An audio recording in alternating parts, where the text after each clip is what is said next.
welcome to the KVJ After the Show podcast. Kevin's eyes look insane, but he's got new hair. Virginia is a witch, and she farts in her chair. Jason is a spaz who's got an old man's ass. Welcome to the After the Show podcast. Alrighty, here we go. Welcome to the KVJ After the Show podcast. It is a Wednesday. Good to have Jay Bird back with us here today, but he came back with a new accoutrement, but it's a necessary thing. He's not carrying around this cane for effect. It's because he's got a boo-boo on his foot now. A new boo-boo. I do feel bad that I'm always I'm like, my arm is numb, my hip doesn't work, my foot's got stitches, my left eye doesn't see anymore.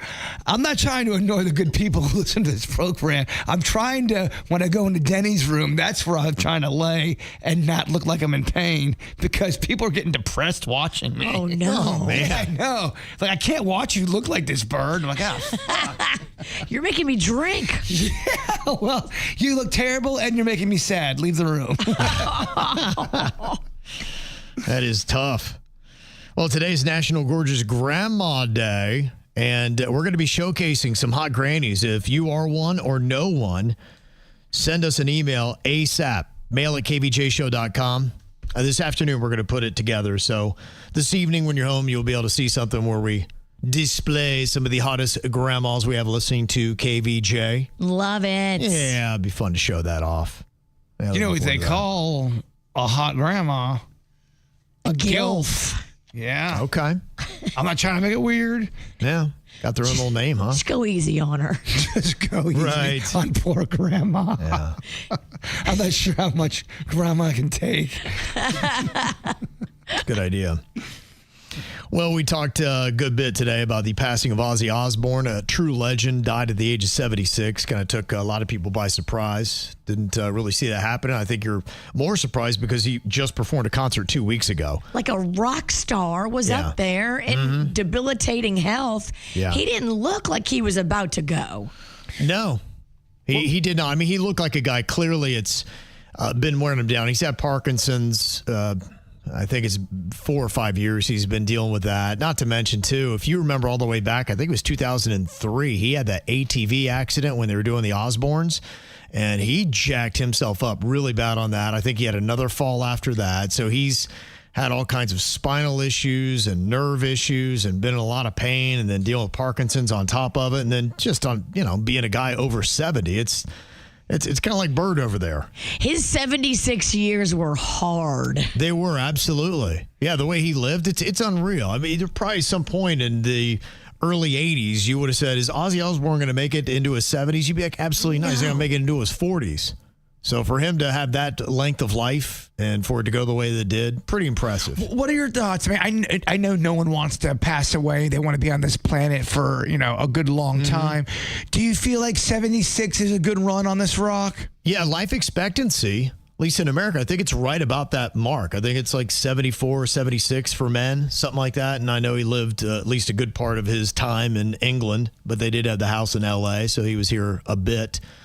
So, yeah, he hit the life expectancy, and so there you go. I mean, once you get to that point, anything after that, it's gravy. You have reached the end mark, and look, if you get to 77, 78, then you are blessed. It's kind of what my dad said. He goes, I wanted to make it to 70, and anything extra after that, I just feel like it's just a blessing and just, But 70 to me seems still kind of young. I know. I look at my dad now, and my dad's like your dad's age, like mid-70s, and I'm like, no, I don't feel like you're ready to check out. I mean, his mother is 101, and she's still kicking. Yeah, probably has a lot to do with it. I mean, genetics does come into play. I think, too, for if you're a healthy 76-year-old and you can get out and play tennis and do all this stuff, that's going to be, your perspective is going to be different than somebody who's in great pain constantly. And I think the pain can wear people down to a point where they just, you don't feel good.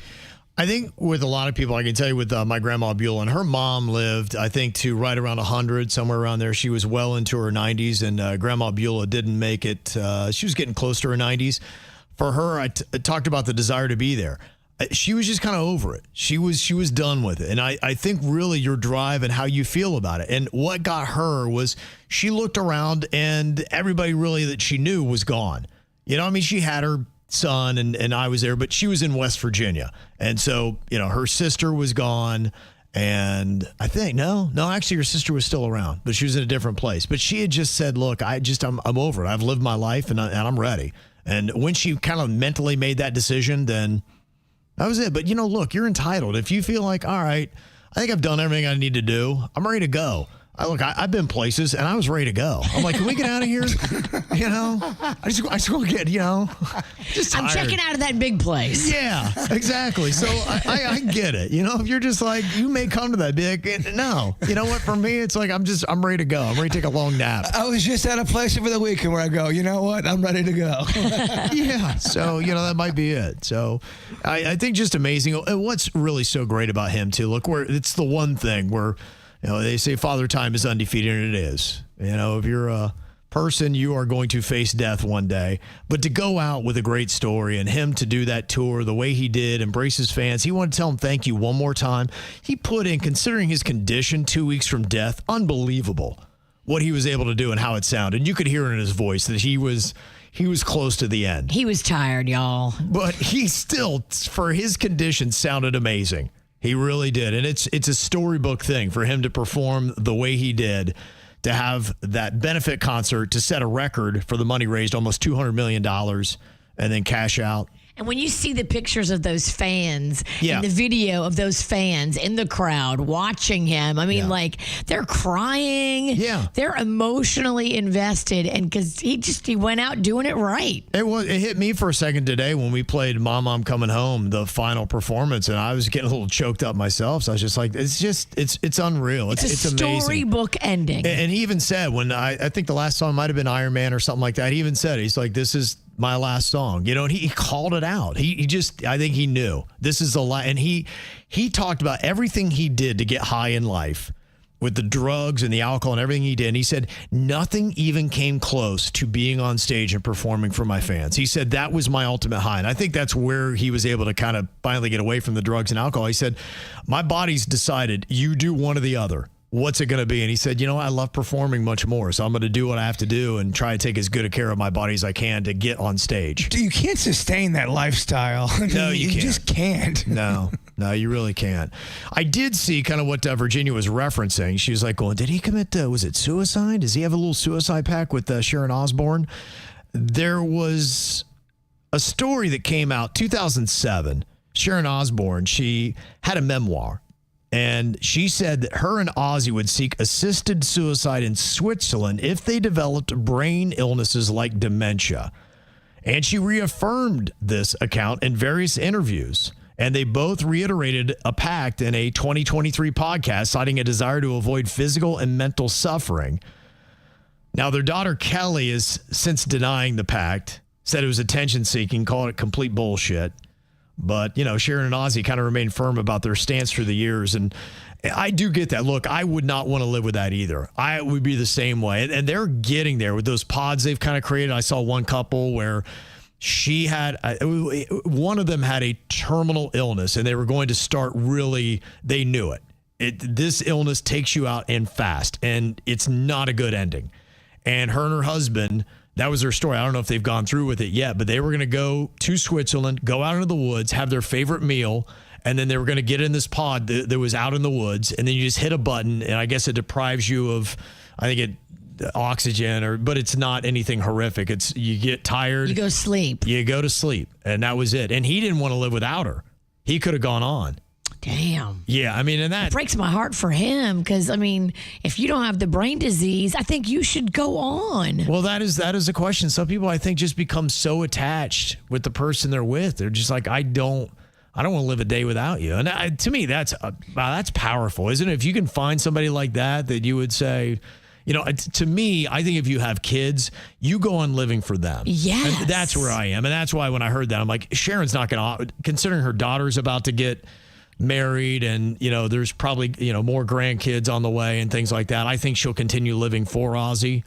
So, But I could see that where if you said, look, if we get dementia or something like that, we don't want to be drooling on ourselves and not know where we are. Nobody wants that. You don't want to be saying stuff and you don't even know what you're saying and you're yelling and because some people get dementia and get violent and mean. It's terrible. Yeah, I've seen it with my grandfather. It was horrific. I saw two friends get into a fight. One really believed in the stance of, if I am 83 years old, I'm in pain, I don't want to be here anymore because I'm in so much pain. I know it's not going to get better. I should have the right to be able to check out on this planet if I want to. I get it if there's kids and grandkids involved, it's different.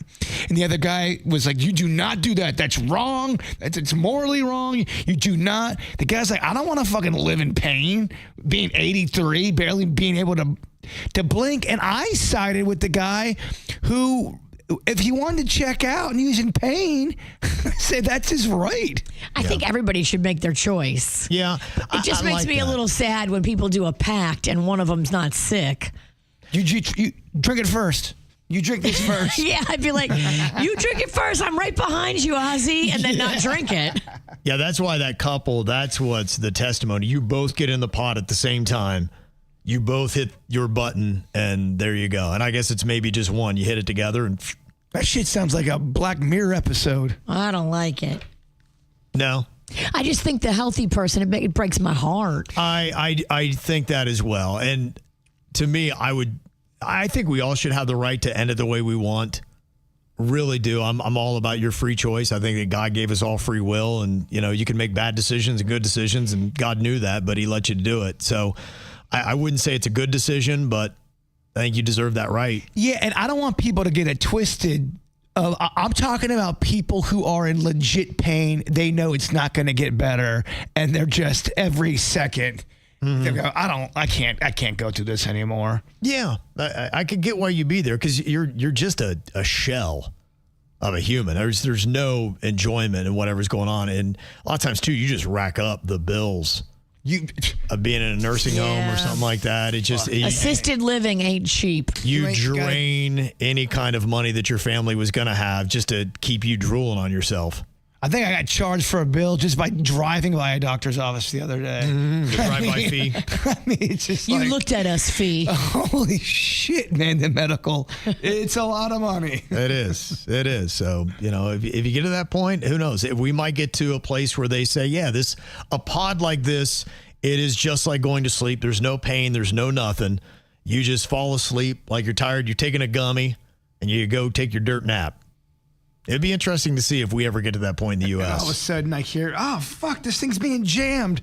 Oh, no, he's not dead. She's dead. He's still alive. Guys, please turn it off. I'm dying.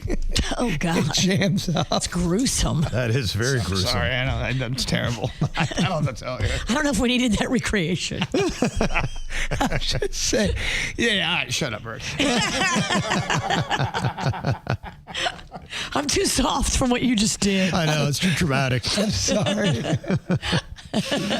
I got some emails here today. Rocco got himself a fishing pole. Very exciting stuff. It was a birthday gift from one of my girlfriends. She got him the fishing pole, a tackle box, a fishing shirt, fishing shorts, fishing hat. Like, he is ready to fish. And she said he can come over to her house and fish off of her pier. Well, is this a new thing for him all of a sudden? He's never fished a day in his life, but now he's like, I kind of want to try this out. It'll be interesting to see how he is, because I did mention that, and I had said, are fishermen born or are they made? And we got a text from somebody whose kid loves fishing, and now he's a commercial fisherman, and neither the mother or father have any interest in it. They can't stand fishing. When he was a little kid, he just took to it like a fish to water. He's a child of the ocean. He likes some people are. It's a spiritual experience for them. Maybe not for the fish. And just loved it, yeah. And then the kid we had in here last week, there was a Camp KVJ winner, and that was all he wanted to do all day, every day, was just go out and fish. Aww. And that's great. I think it's awesome. I think it's great when we all have our personal interests. Gosh, I just might be the world's shittiest fisherman. I'd like to see you fish. I'm a cane pole guy. Will you teach Rocco how to fish? I mean, first of all, I'm so afraid I'm going to get a hook in someone's eye, including my own. I just said, nah. I would love to see a video of Jaybird's day as a country boy. And we send him back to Logan. We put some Carhartts on him, and we do some fishing. We do some shooting. We do some fighting. We do some drinking. I mean, I'm just going to get my ass kicked. Probably by the fish. And then you ride some dirt bikes. Dirt bike. Yeah, see on a four-wheeler and all that. I'm down with the dirt bike, especially after I break my right hip. Yeah, because they're tricky. They got some hills there. Oh, So yeah. That was the one thing I was so shocked when we went out there to go to the Bigfoot Festival, your hometown, how many winding, twisting turns to the point where it almost gives you vertigo. Oh, it's something, yeah. It is something, yeah. They got very windy roads, and they don't believe in having any kind of guardrail. So when you go over, I don't know how many friends I had just drove right off cliffs. I couldn't believe it. I go, there's no fucking guardrails here? Nope. What? Nope. You better know what you're doing. And when those things get icy and you catch a skid and you're heading to the edge of a cliff, you're like, oh, man. Terrible way. I did not have it at all. Mama, I'm coming home. Mama, you're singing that because you're like, yep, here I go. Oh, my gosh. It started raining, and we're driving on these winding roads, and holy panic attack. Yeah. You're going, this is it. I don't know why they don't believe in guardrails. Like, guys, we could use them. We could use them. I know 3 guys that went off cliffs. Damn. Yeah, in high school. Well, you see some of those roads out there. He should have turned. They're just like, fuck him. They really are. He should have turned. Now that I look back, I'll be like, guys, what the fuck? They're called guardrails. Every other place has them. You know how many lives we could save every year? They do. I guess they don't see it as a problem. Well, you'll see, some of those roads out they have out in California where they're driving along they're on some kind of a mountain with the ocean right there. No guardrails whatsoever.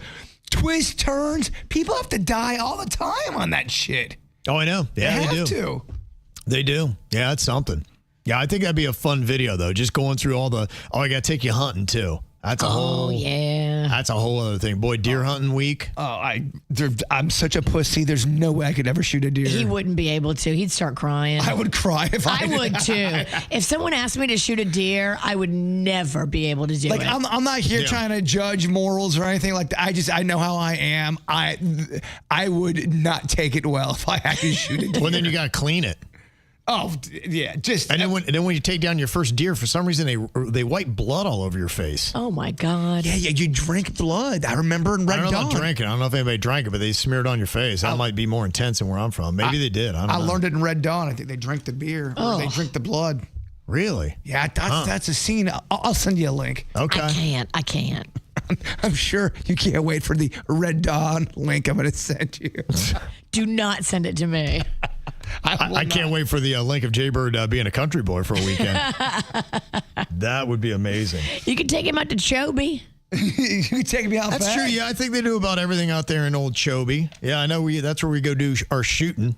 Minus the cliff you drive off. I mean, honestly, I do love that lifestyle. My sister's got like a little farm, and it's not a big farm. I do like that type of atmosphere. Now, whether I'd be good at it, probably not. Yeah, I mean, that's why I left, because I'm too big of a pussy, and I think they all saw it. I love them. They're all good people, but they're like, you're kind of a pussy. And I'm like, yeah, I don't think I belong here. We'll help you pack. Yes. I think they know. I'm like, you guys, it's all good. I go back and see him at the bar, and it's all good. But yeah, I'm scared taking out my trash at nighttime, thinking I'm going to get stabbed. You think I'm going to do well in the woods?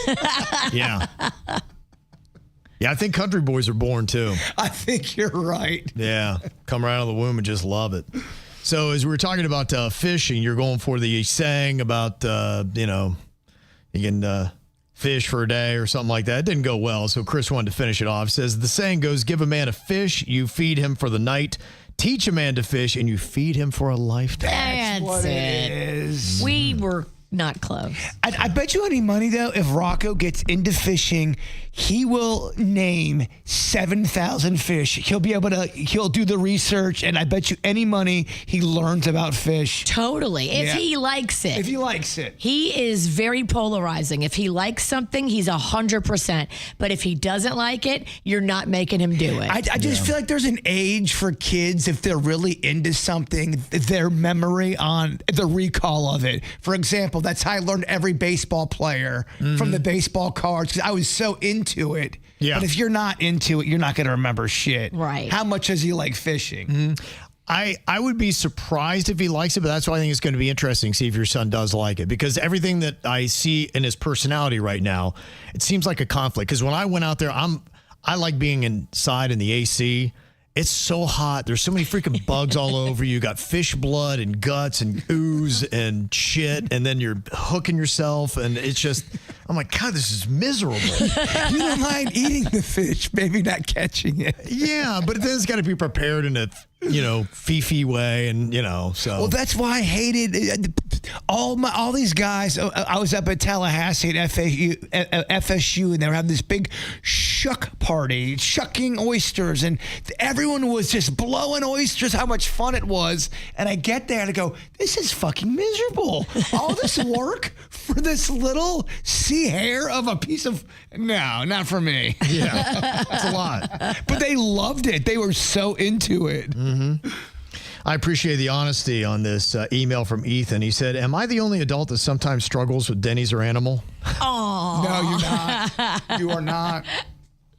80 to 90% are pretty obvious, but, there are a few that are a bit confusing in there. You got me once. He gets a little tricky. He does, yeah. It's not always a slam dunk. And our favorite Summer Scroggins has had her own attacking blackbird moment. She had gone to Lighthouse Dental in Tequesta, and she said, as I was walking in, this bird swoops down right next to my ear. The wind from its wing actually moved my hair. Wait, Lighthouse Dental, where is that? Tequesta. I wonder if it's in that same plaza as the liquor store I was going to. Maybe go check. Because they just put a dental office in that plaza. Mm-hmm. I'm not going to lie. There's more to this story that we need. I need to follow up. I think this bird is a repeat offender. I think this is what he does. I want to get, so you say it was a crow? It was a black crow. I want to get a crow's costume and be your muscle and see what happens. And Let's go, crow. I want to play the black crows. Yeah. To see just what he does. Let's see what they got. Mm-hmm. You know what it sounds like? Because we'd had the other one about the big old bird in Miami, and it sounds like birds almost they think this area is theirs. It's territory. Yeah, and they chase off anything, not realizing, okay, do you got the deed, bitch? You don't have any, but they somehow, in their mind, they've laid claim to this, and any human that's around, they're chasing them off, saying, you're on my property. And I think that's what it was. I parked right next to this tree. Mm-hmm. It was like a little piece of grass, in between two parking spots, and it had a tree in it. And I parked right next to it because I like the shade. And then I got out of my car, took about 8 steps, and he dive bombed my ear. So close. I felt the wind. I felt his wing hit my hair. Mm-hmm. He probably did a little bird fart just to kind of send a message. I looked up and I'm like, you mother.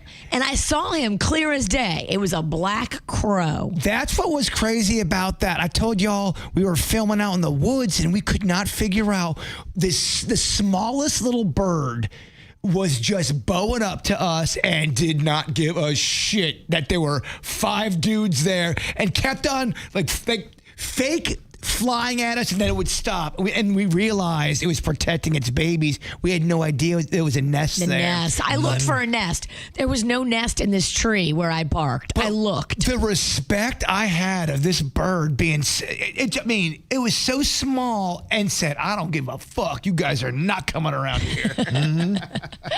Yeah, she then got dive bombed on her way back out and was talking to him, said, honestly, there needs to be a camera out there. Watching people react to that bird would make for an amazing YouTube channel. I agree. I've been so busy. I've been meaning to go back there because I want to see if that bird comes for me again. Mm-hmm. Let me, and I'll also get the Black Crow costume. I'm sure Kevin's got some Black Crow music. I do, yeah. He'll blare it. Hey, little bit of much candle. That would be so fun to do.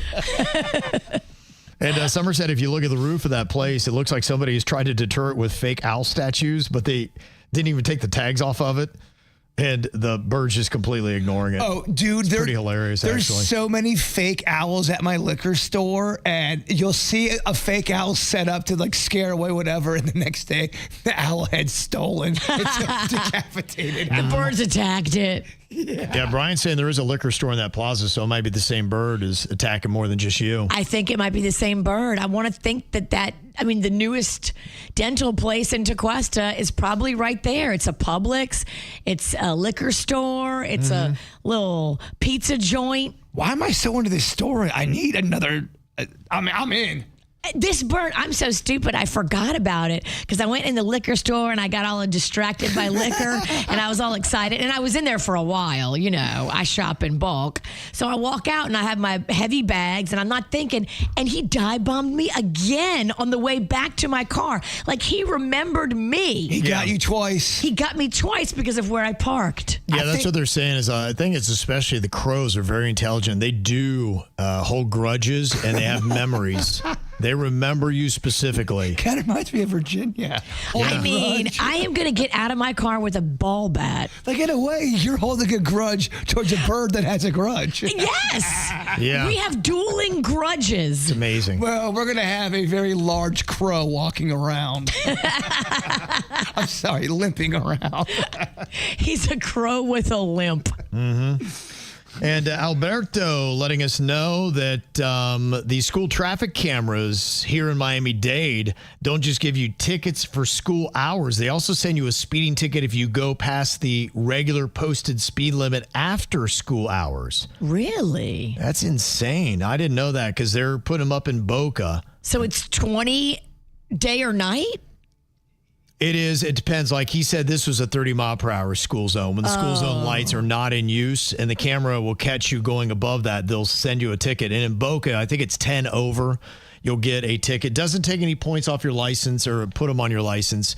It just sends you a $100 fine each time. Gotcha. So it's kind of a heads up. And I wonder how many other towns are doing this. I don't know if that's all throughout Miami-Dade County or if it's a specific town. I'll tell you what, I have seen some squirrely crossing guards, and I get why, because someone will speed through and they will just slow down right now. They will go after a speeding car. They're not playing. They are not playing. And they shouldn't be playing. No, they're out there doing the Lord's work. Yep. And Shakurnik, she said yesterday when you talked about carpool lanes not being down here anymore, they still are in Palm Beach County on 995. I got pulled over for being in it between a certain time frame that's only meant for people who have 2+ people in the car. What? I thought that went away on July 1st. It was supposed to be automatic. So if that really did happen to you after July 1st, I would take that ticket to court and be like, hey, this is supposed to be dropped because the signs are still up. But they said that. Be like, yeah, we're just not enforcing it anymore. And if somebody did say, I heard and it was stated that after July 1st, this is not going to be enforced. It was on the news. Yeah. I mean, I got it from 3 different sources, my stories. I combined them all from 3 sources into one.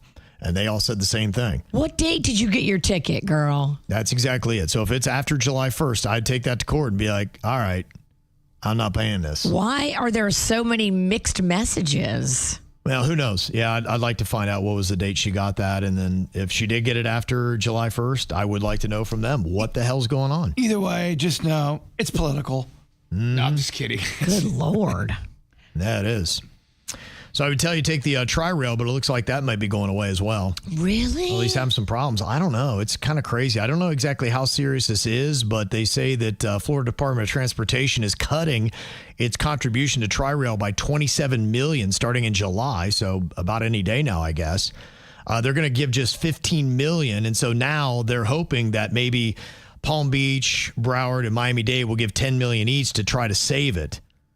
But they say that the gap that you're going to have now with the budgets, which are already strained in all those counties, could halt upgrades and lead to service reductions at least. And right now, Tri-Rail is carrying 4.4 million passengers a year. Wow. That's as of last year. That's a lot of people to just poof. Now you don't have Tri-Rail anymore. Yeah, it's 1.5 million in Palm Beach County alone. So you might have a time where it's like, oh, so what time I take the Tri-Rail to work. That route might go away. Damn. Mm-hmm.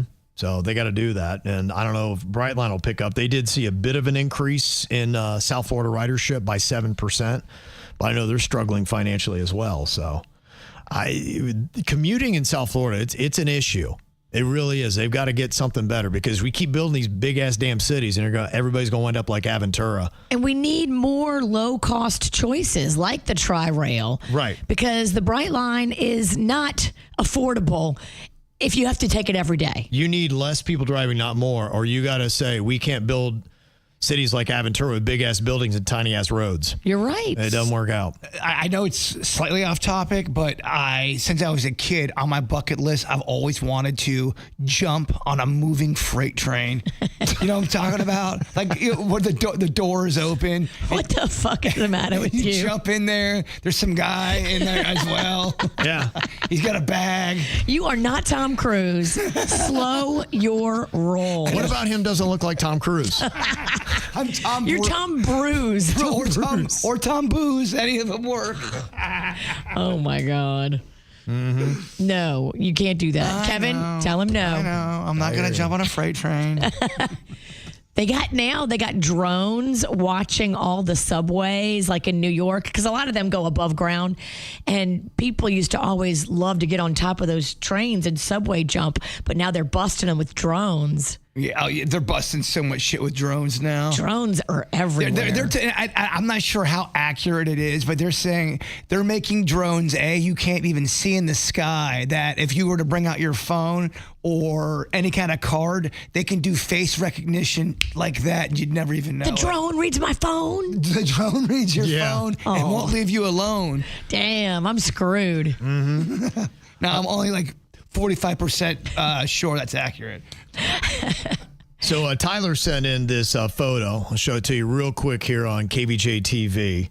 And he said, on the topic from last week of birds seeing faces everywhere, I'll have you take a look at it. And it's actually got a medical name that goes with it. So it is kind of a registered phenomenon. He said, what do you guys see here? I'm going to see if what you see matches up with what Tyler sees. I see in that. A hybrid of Jabba the Hutt and Casper the Ghost if they had a baby together. Okay. Or even the Land Before, hey, this guy from Neverending Story. Okay. I also see a sad animal too. Okay. What do you see? What do you see, Virginia? And I'll let you know what Tyler sees in it. Just be kind of an interesting little test if there is something to it, or if you just see whatever your mind wants it to see. I just see a bunch of clouds. What the fuck? There's a face there. I don't see shit. Look. Where? Eyeball, nose, mouth. Is it the Grinch? It is. That's what he says. He said, I see a fat Grinch that's high AF looking like a gorilla. All right. Now, when you said it like that, it does look like the Grinch put on a little weight. But you did see it, Virginia. I did. Yeah, you did. But Jay Bird had to point out the eyes and mouth because. Okay. It does remind me of a Jabba the Hutt as well. I'd like to get partial credit on that. And Nanuette said, I'd like to shout out my son, Aiden, who is participating in the L's summer camp. Hope he had an amazing day with the Washington Nationals. Yeah, they stopped by. I think it was yesterday they did that. So. Nice. I love it. It was Yay. a cool thing, a very cool group that does some absolutely great things. So Yeah, we're going to be going out there, too, to the L's for Autism campus. Yep. Yes. Princess Pepperoni and Captain Crust. Look at that. Okay. Already lost top billing. I was going to say, yeah. You're just her sidekick now. Yeah. Yeah. Fuck Captain Crust. Yeah. You're limping. Yeah. No, I believe me. I make sure I will not limp in that costume. It is not a good look seeing a superhero. No, you can't have a limping superhero. can't. Unless I just did a horrific battle with somebody. Yeah. That's what you got to tell them. Well, chances are you just horrifically battled Princess Pepperoni. Yeah. That's usually what happens. It's usually infighting between the superheroes. There you go. All right, yes. Well, thank you very much for all the emails. Send them to us, mail at kvjshow.com. Y'all have an amazing Wednesday. We'll see you back here tomorrow.